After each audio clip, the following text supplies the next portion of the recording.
ఊర్లో ఉన్నటువంటి ఇళ్ళు మొత్తం కూడా వక్ఫ్ ఆస్తులుగా ప్రకటిస్తే రాష్ట్ర హైకోర్టులో అది ఒక పెద్ద కేసు నడుస్తూ ఉంది. గత 10-15 సంవత్సరాల నుంచి గ్రామస్తులు తిరుగుతూ ఉన్నారు.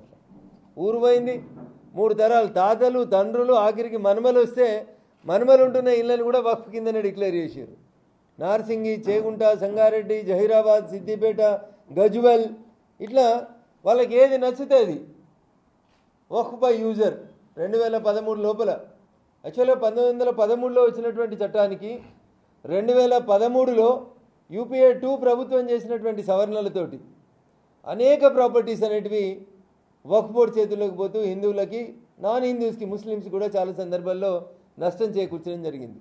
అందుకని ఒక జాయింట్ పార్లమెంటరీ కమిటీని వేసిన సందర్భంగా పార్లమెంట్లో అడిగారు. ఈ జాయింట్ పార్లమెంటరీ కమిటీ విస్తృతంగా పర్యటించి రకరకాల వ్యక్తులైనటువంటి అభిప్రాయాల్ని వినాలి అని.